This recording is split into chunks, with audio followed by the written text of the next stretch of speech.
Dear God, we thank you for today. We thank you for all the wonderful days that you give to us. We thank you for each and every blessing, and we ask you to help us to not take for granted any of those blessings for even a moment. We ask you now to meet everyone here at their point of need, their families and friends. Just please meet them at whatever point of need they have. And finally, we thank you for this food. Thank you for the hands that prepared it. Please help us to use it for your service. And all God's people said, Amen. Tommy. Creatures of habit, but the flag's over here today. No, it is okay. You have your options. If you will, join me in pledge of allegiance. I pledge allegiance To the flag of the United States of America and to the republic for which it stands, one nation, under God, indivisible, with liberty and justice for all. Tony's going to fill in today. All right, let's sing this beautiful song today.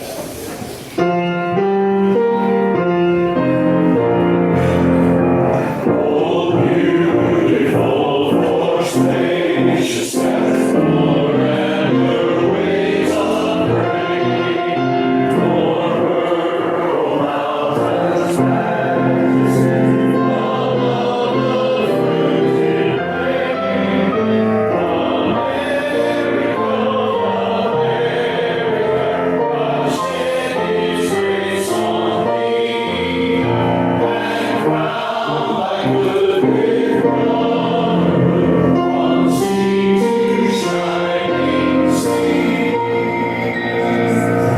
Thank y'all.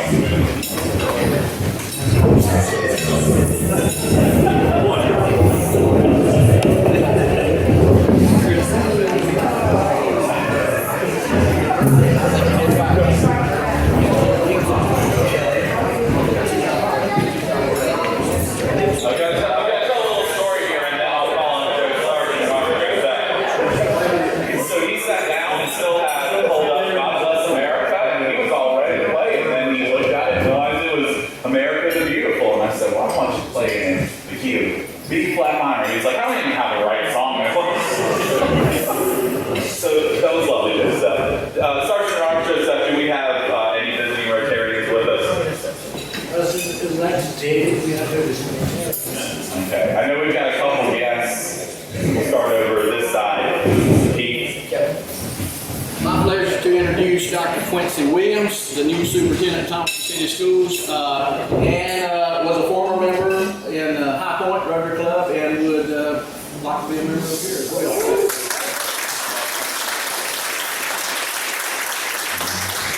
Welcome to Thomasville. Other guests. Diane, you have a familiar guest. I have a Thomasville today.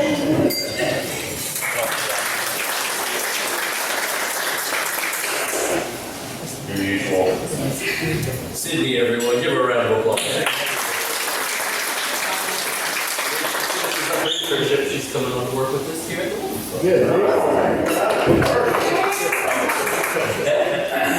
A few announcements and then I'll call on the floor. A few things coming up. Reminder, two things next Thursday. Jared and I will both be on out of town for work, but we need two people to go to the officer installation next Thursday night. So we absolutely need two people to go. I So, think Jen may call. okay. She's on vacation this week, but I think she did. Will you check and let us know, please? That'd be awesome. Thank you. So we possibly need one more to go to that. In addition, remember, Rotary has sponsored a team for the United Way Trivia Night, which is also next Thursday night at Full City or Deuce and Monkey, Full City. So one of those two things, basically need a total of 6 people for. So next Thursday night, if you're available, try and take part in the installation of officers and get some folks there. The other thing too, Joseph did a wonderful job, but if you notice, obviously he does not look like Nancy Woods, and that's because Nancy Woods is out for a few weeks with some surgery, waiting on updates, but there's a card for her that was by the meal line. If you didn't get a chance to sign it, please sign that for Nancy. We're going to miss her for the next few weeks. Joseph has agreed to do it until he gets tired of having to deal with myself or Kim. So when that happens, we'll give you a week of reprieve when I'm gone. But if you have the skills to play piano, we would love it. It's low pressure. You've heard us all sing before. This is not being recorded for rights or Apple Music or anything. So if you have the skills to donate 30 seconds at some point, just as a backup, that would be wonderful. We would certainly appreciate it. Michael, I know that you have an announcement. Good morning, everyone. So I put on your desk, on your desks.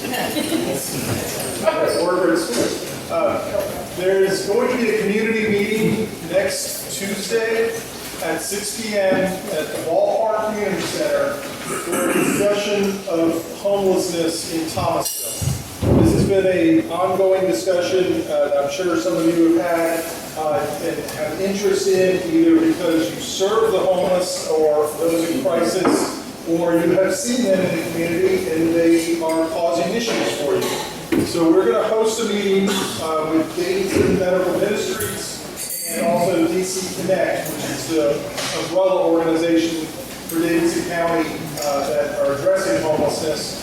And we ask that if you're interested in the subject, you come and hear what these groups do, but also if you are whether you're a part of an organization, a church, or just yourself that offers services, to be prepared to discuss briefly the services that you're offering so that we can start making connections in the community on this subject. Because what I found over the last couple months talking to various folks about it is that there's lots of people doing things, but they don't always recognize that there are people doing the same thing in a similar manner right down the street. So they're ended up doing too many, in one area there's too many services, in another area there's not enough services. So this is an opportunity to try to make some of those connections, working with DC Connect to better serve the community that we're trying to help.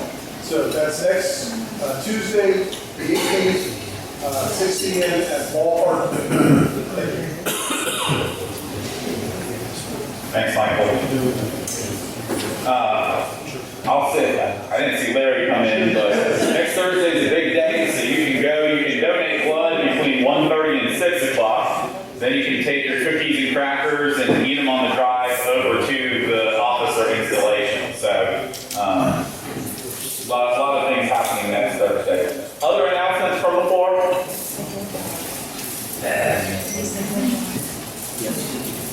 Oh, wow. Okay. Reminder, board meeting is next Wednesday, 5:30 via Zoom. A lot on the agenda. If there's things that you feel like need to be discussed, let me know and we will add it. All right. Easy enough. Split the pot. Candace, want to come take care of it?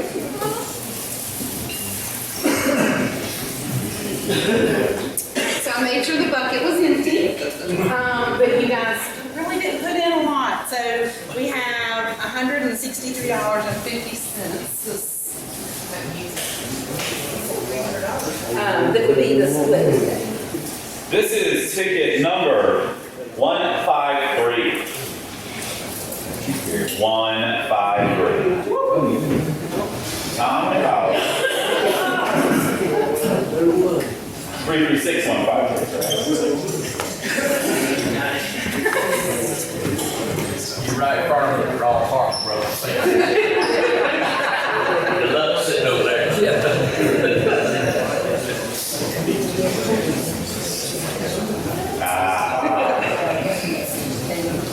All right.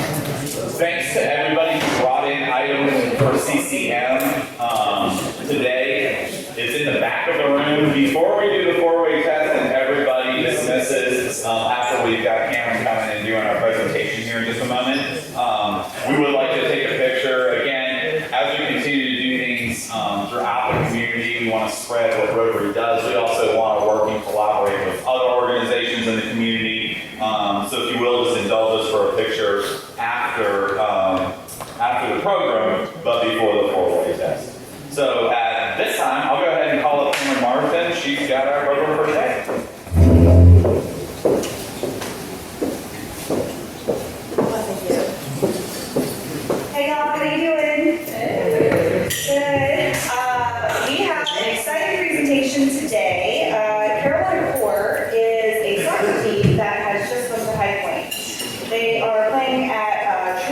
Heights, and that is kind of by Common Yard from the new like downtown revitalization area of High Point. How many people have heard of Carolina Corps soccer team?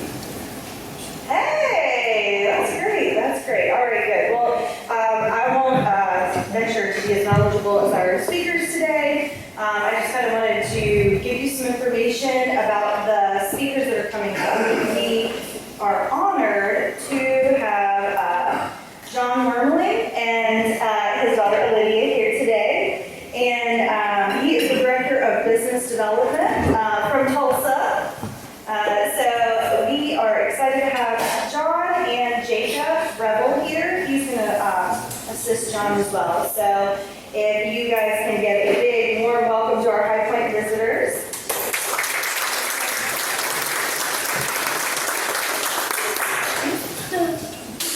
Thank you. Can everyone hear me? Awesome. Well, appreciate you guys having us out. Like we mentioned, my name is John Wormling. I'm the Director of Business Development for Carolina Corps. I've got Jacob here, our Senior Account Executive. What is Carolina Corps? I know we kind of touched on it. We're going to do a little bit of a deep dive here for you guys, but we are a professional soccer team.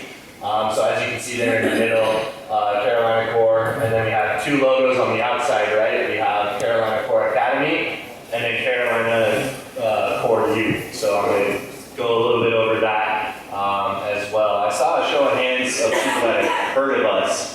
Had anybody made it out to our inaugural home match last week?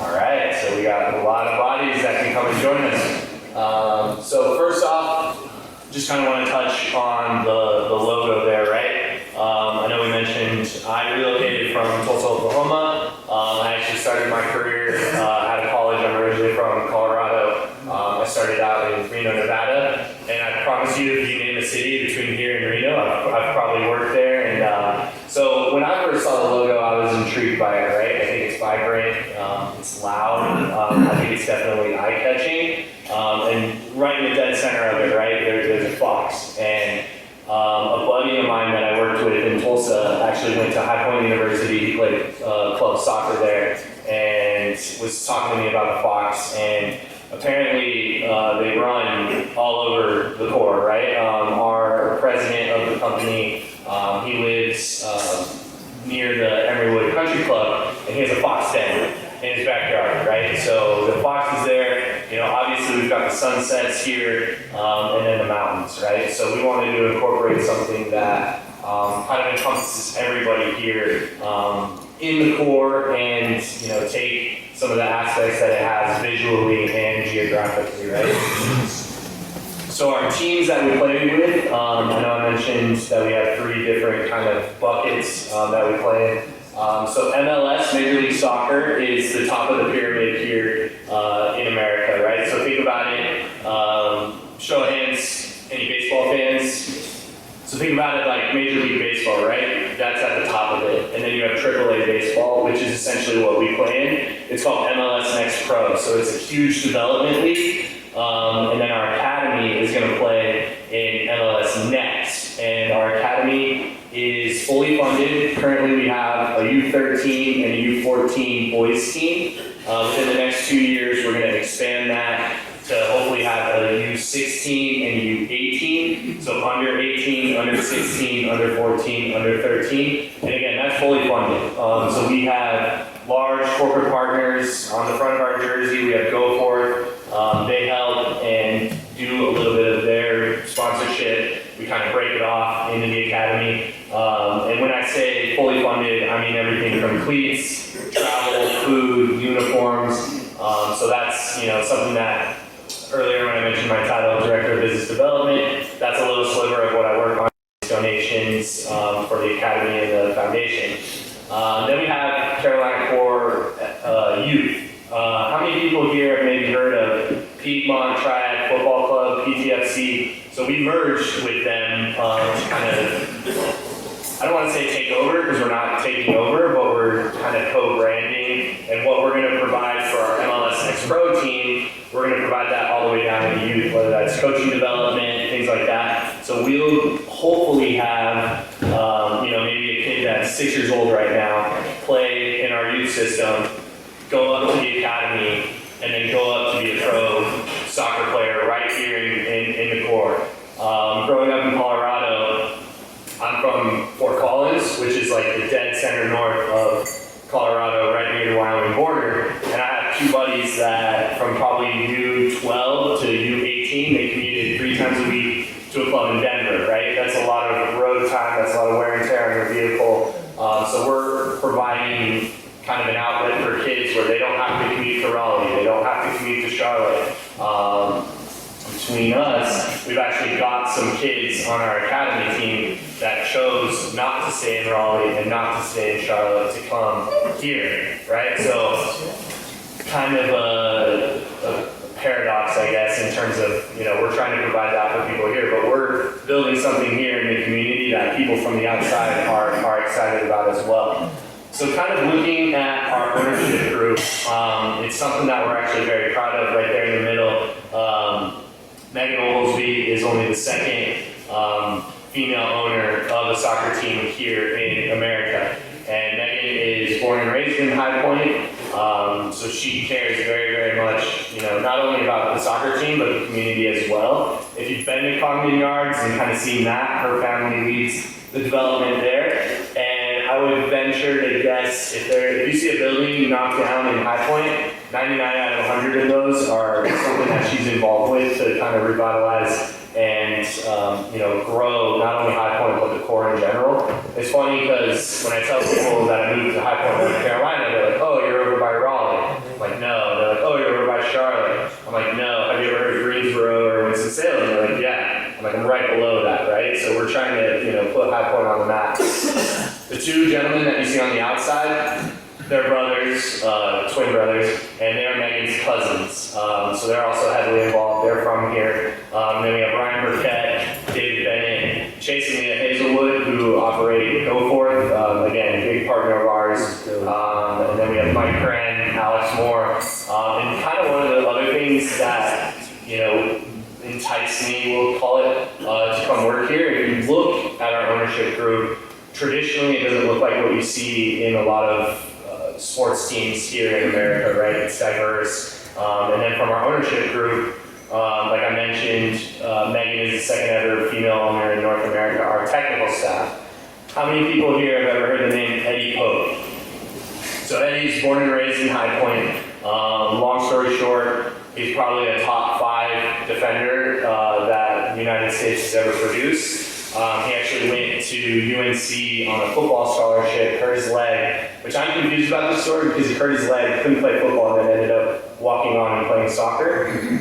Not sure how that worked, but so Eddie Pope from here, Roy Lassiter, Amado Guevara, he's a Honduran national, he's played in World Cups. Donovan Ricketts and Andy Williams are Jamaican.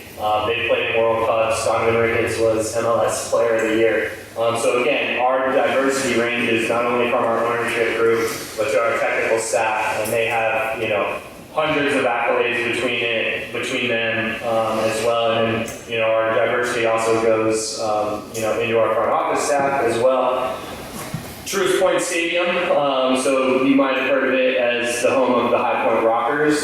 We share that venue with them, so it's got 5,000 seats. It's a $50 million stadium. And then 2020 won some awards here as well. We actually did a little bit of stadium renovations on it in the off season. So if you're like a die-hard Carolina Core fan, you notice that we played our first 9 matches on the road while we waited for those renovations to come. So again, if you're a die-hard Carolina Core fan, you're going to get 13 matches here in the next like 3 months, which is a lot in the soccer world. I know baseball does a lot of games consistently, but for us and the transition of the field, we'll be out there Thursday night at about 7 o'clock if anybody wants to move some field boards or hang some banners, come on down.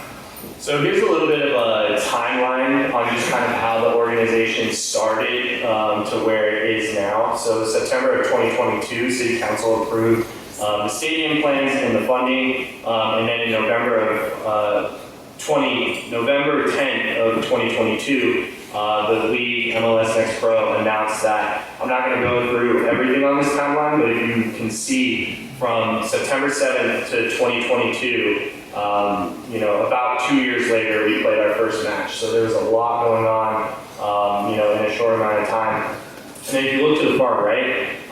we have a training facility that we're building, so it's about a $7 million facility that the team will eat, train, you know, the technical staff will have video, they can do all of that there. We share our offices currently with them at Common Yards, so it'll be good for them to get their own space. And why is that important? Like any professional, right, you want to have you know, a good monitor, a good desk, things like that that are going to help you. So our athletes are going to be provided this, and what it's going to do is hopefully draw more talent for our team, you know, with our facilities. So that's something we're very, very proud of. To kind of give you guys an idea too about the teams who we are playing. So here's a league map. We're going to play every team east of the Mississippi. So you'll see that there's teams out in California, Texas. You know, if we make the finals, we'll end up playing them. But you know, we've gone to Toronto, Chicago, Miami, Orlando. So we're playing in big markets, right? Like this isn't,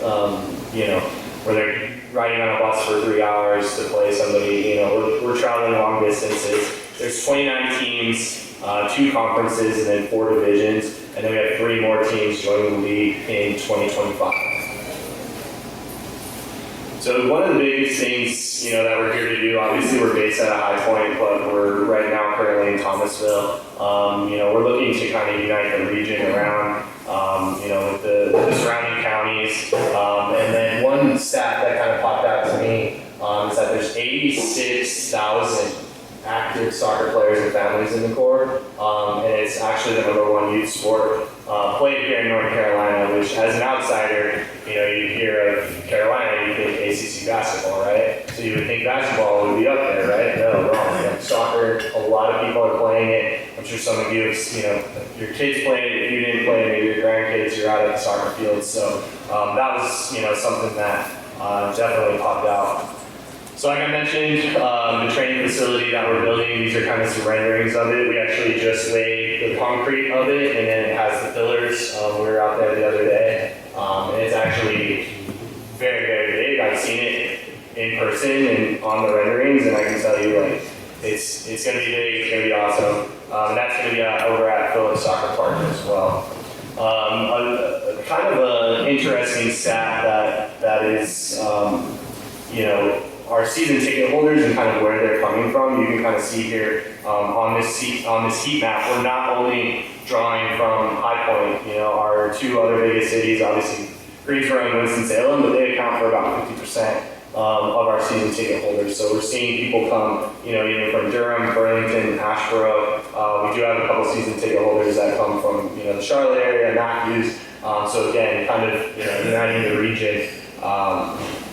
You know, through the game of soccer, and getting people to come to High Point and things like that. Any questions, comments, concerns? Yes, sir. So how are you gonna get that field in good shape in one day? Which, the baseball field, yeah, so that's a great question. So it's actually a turf field, and then the mound is retractable. So the mound goes down, and then we take out, there's the bullpens, yeah, yes sir. And then there's bullpens along the side, we take those out as well. So we're able to actually move the soccer field very close to the sideline there. Traditionally, when you're playing on a baseball field, because of the mound and the dirt, you have to play on the outside of second base. We don't have to worry about that. So it was designed and built to be a multi-purpose facility. Baseball just so happened to be the first tenant that people think about it as a baseball stadium, but really we're playing soccer in a multi-use field. If you come to one of our matches, you'll definitely feel that it's a soccer stadium, just kind of with its layout and everything that we're doing. We have 2 giant tents down on the field that everybody can come and hang out. We've got games, activities on the field for the kids, things like that. So, and again, I've worked in a lot of baseball stadiums trying to play soccer, and this definitely feels different. I think, though, to answer your question, there's a little bit of work, and then we do take down the net as well. So, like, we transition with that where we lay basically flooring down so that the machine can come, they take down the net, and then we build, you know, like the field boards that you see, the advertising boards. But really, not to, like, it's not as difficult as it could be in other stadiums because it is a turf field. Last season, the infield turf was brown for baseball, right? This year it's green. So instead of baseball people complaining that there's soccer on a baseball field, now we're getting the opposite, right? Like, so it's a seamlessly smooth-ish transition. You enjoy it Monday? Took us about 6 hours last time, but it was the first time we did it. They started laying the flooring today for the machine to get the net down. So we'll go Thursday night. And I mean, last time we were out of there at like 1 in the morning, but hopefully this time it's a little smoother now that we've done it. It's a great question, though. Yes, sir. Let me orient myself here. I was at Sunday, baseball game. Yeah, yes, sir. Sitting behind the dugout on third base side. Yep.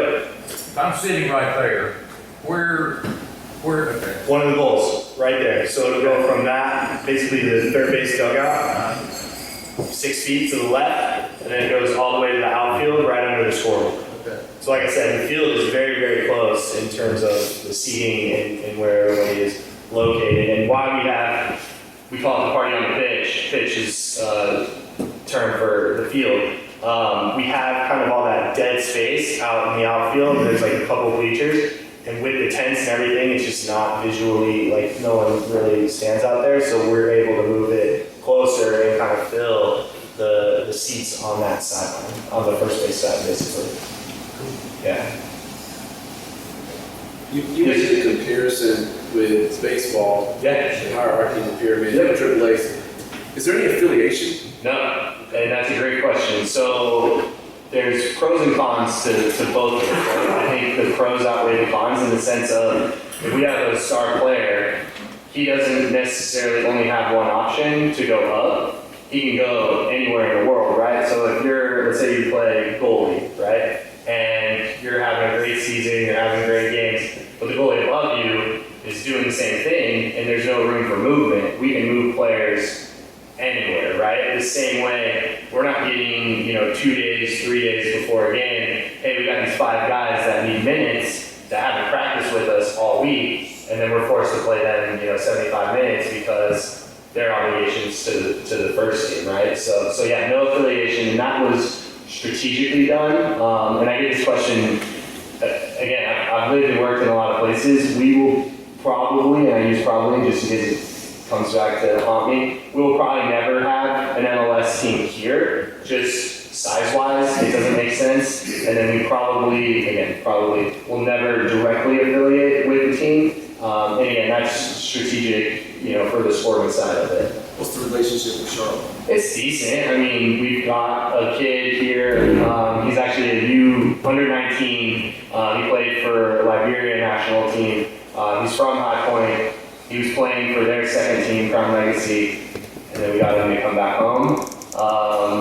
So, I mean, there's a working relationship, but it's a close option if we do want to, maybe loan players out or things like that. But we got a call from the team in Raleigh, NCFC, and they were like very interested. I didn't tell you guys this. They were like very interested in like working on the player side of things, which to me was very interesting. Again, kids coming from Raleigh, but they also want to give us some of their players because again, the league that we're playing in, it's big time, right? And there's a lot of examples. There's a guy, he's a Canadian national team player, Alphonso Davies, and he started his career in Vancouver, came up through those pyramids that I described, and now he plays for Bayern Munich, which is historically the best team in Germany, and he's arguably the best left back in the world, defender, and he came through the system that we have here. So I'm not going to stand here and say that we're going to have the next Alphonso Davies, but we hope to get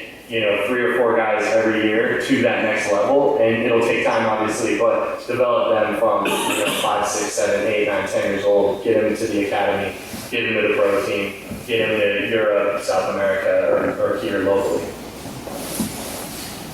Yes, ma'am. What is your mantra? My mantra. Oh, Vamos Foxes. Yeah. Yep. So you'll see that around. And I talked about this last night, so one of the things I do too is I work with the supporters group, the guys behind the flags and they have the drums and the smoke and the chants. Luckily, the first game is always hot, right? No matter what you do, the first game, everybody wants to come out, right? We sold that out about 10 days before the first game. We just announced and sold out our next game, right? So you're going to start to see a little bit more of that marketing turned on because we've kind of already captured the low-hanging fruit. All the people in the soccer world pretty much know who we are, right? So now it's our job to get out to Thomasville and Nashville and the surrounding cities and get you guys involved however we can. I tell people whether that's liking us on Facebook or buying season tickets. Obviously corporate partnerships aren't for everybody, but something as simple as a like on Facebook is huge for us. So Vamos Foxes is definitely. How much are your tickets? So it kind of depends. We wanted to make sure that we were inclusive of everybody, so you can get a ticket for $20 to get into the door. Obviously, we have different premium areas. We have on-field seating, we have suites, we have outdoor loge boxes. Those can vary. We have premium tabletops with food and beverage included, so those range about $450. You can get Palace Club seat access into the air conditioning, food, beverage.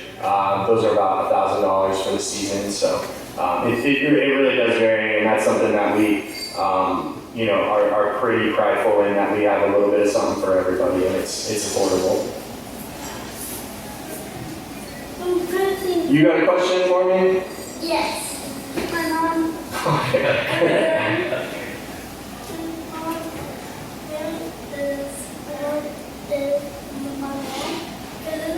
Your mom's cousin? Yeah, she died. Oh no. Okay.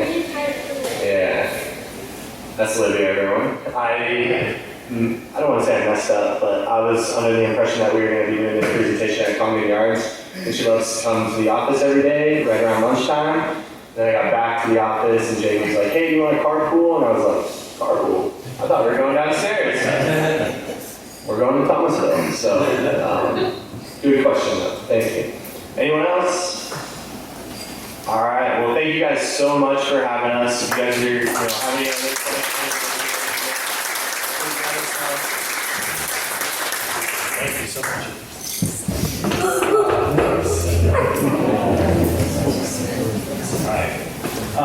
At this time, can I get, do we want to do the picture now? Okay, so in an orderly fashion, can we make our way around the food that people have brought in as a group for pictures?